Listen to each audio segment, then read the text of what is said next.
दरम्यान या मोर्चांबरोबर आज मराठा आरक्षणाबाबतही सर्वोच्च न्यायालयात सुनावणी होणार आहे। सामाजिक कार्यकर्ते रवींद्र पाटील यांनी ही याचिका दाखल केली आहे। मराठा समाजाला शैक्षणिक आरक्षण मिळेल अशी ही याचिका आहे आणि सध्या मराठा आरक्षण उच्च न्यायालयात प्रलंबित आहे। त्याची तातडीने सुनावणी करून 3 महिन्यात निकाली काढण्याची मागणीही त्यांनी केली आहे।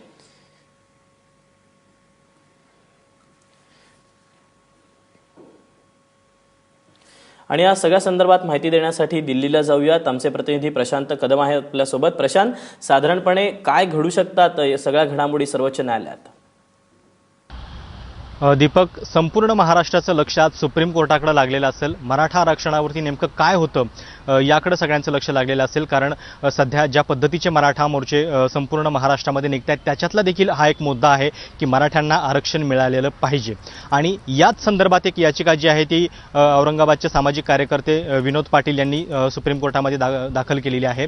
मुळामध्ये हे प्रकरण जे आहे ते सध्या हायकोर्टामध्ये पेंडिंग आहे आणि तब्बल 15 महिन्यापासून प्रलंबित आहे। म्हणजे याच्या संदर्भातली जी सुनावणी आहे तीच गेल्या 15 महिन्यांपासून झालेली नाहीये आणि त्यामुळेच ही एक स्पेशल लीव्ह पिटिशन जी आहे ती विनोद पाटील यांनी सुप्रीम कोर्टामध्ये दाखल केलेली आहे आणि त्यांनी सुप्रीम कोर्टाकडे मागणं केलेलं आहे की हायकोर्टामधली जी सुनावणी आहे ती तातडीने व्हावी, कारण जेणेकरून पुढच्या वर्षांमध्ये जे विद्यार्थ्यांचं नुकसान होणार आहे तर ते होऊ नये। नेमकी कोर्टाची भूमिका काय आहे ती स्पष्ट व्हावी अशी त्यांची मागणी आहे। साहजिक आहे की या केसमध्ये काहीही झालं तरी महाराष्ट्राचं सगळ्या या घटनेकडे लक्ष असेल, त्यामुळं नेमकं काय होतंय हे पाहणं उत्सुकतेचं आहे। आणि आता आपल्यासोबत याचिकाकर्ते विनोद पाटील आहेत ज्यांनी ही याचिका दाखल केलेली आहे।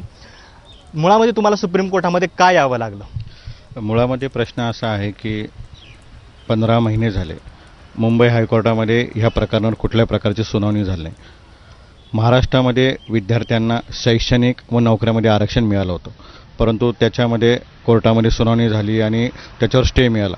दुर्दैवाची गोष्ट अशी आहे की 15 महिन्यामध्ये राज्य सरकारने जे काही गरजेचं असतं ॲफिडेव्हिट कायदा केल्यानंतर ते सुद्धा कोर्टात दिलं नाही। राज्य सरकारच्या भूमिकेवरती रोष आहे तुमचा? अगदी एकदम प्रचंड रोष आहे आणि मी देवेंद्र फडणवीस सरकारांना असं विचारू इच्छितो की 15 महिने आपण काय केलं?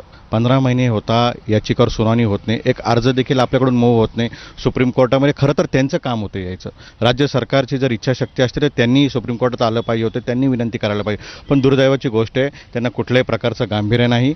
आपण बघितलं काल फक्त एक अशी घटना घडली की काल त्यांनी जाहीर केलं की याचिकाकर्त्यांची जी भूमिका आहे त्याला महाराष्ट्र सरकारचा पाठिंबा आहे म्हणून। अतिशय केविलवाणी प्रयत्न महाराष्ट्र सरकारच्या वतीने काल करण्यात आला आणि त्यांना मी आपल्या माध्यमातून स्पष्टपणे सांगू इच्छितो की आपल्याला याचा जबाब द्यावा लागेल। 15 महिने आपण झोपला होता का एक अर्ज मूव्ह केला नाही, का ॲफिडेव्हिट दिलं नाही? आणि आम्हाला शंका आहे की आरक्षण द्यायचं की नाही, त्यांची इच्छाशक्ती आहे का नाही, हा फार मोठा प्रश्न आज या ठिकाणी माझ्यासारख्या तमाम मराठा बांधवांना उपस्थित झालेला आहे। आज तुमच्या बाजूनं कोर्टामध्ये कोण वकील असणार आहेत आणि तुम्हाला कितपत आशा आहेत सुप्रीम कोर्टाकडून? नाही, फार मोठी आनंदाची गोष्ट आहे की भारतामधले सर्वात मोठे जे वकील आज मानले जातात हरीश साळवे, नरहरी सिंग, संदीप देशमुख, जयंत भूषण हे 4ही वकील त्या ठिकाणी बाजू मांडणार आहे आणि आम्ही कोर्टाला ही परिस्थिती समजून सांगण्याचा प्रयत्न करतो। मागच्या तारखेला सांगितलं की कशासाठी आम्हाला आरक्षण पाहिजे, आरक्षण आम्हाला मिळालेलं आहे। मागच्या वर्षामध्ये जे शैक्षणिक नुकसान झालं विद्यार्थ्यांचं ते कोण भरून देणार आहे? आणि मागचं वर्ष आमचं शैक्षणिक गेलं हेही वर्ष जाऊ नये अशी विनंती आम्ही न्यायालयाला केलेली आहे।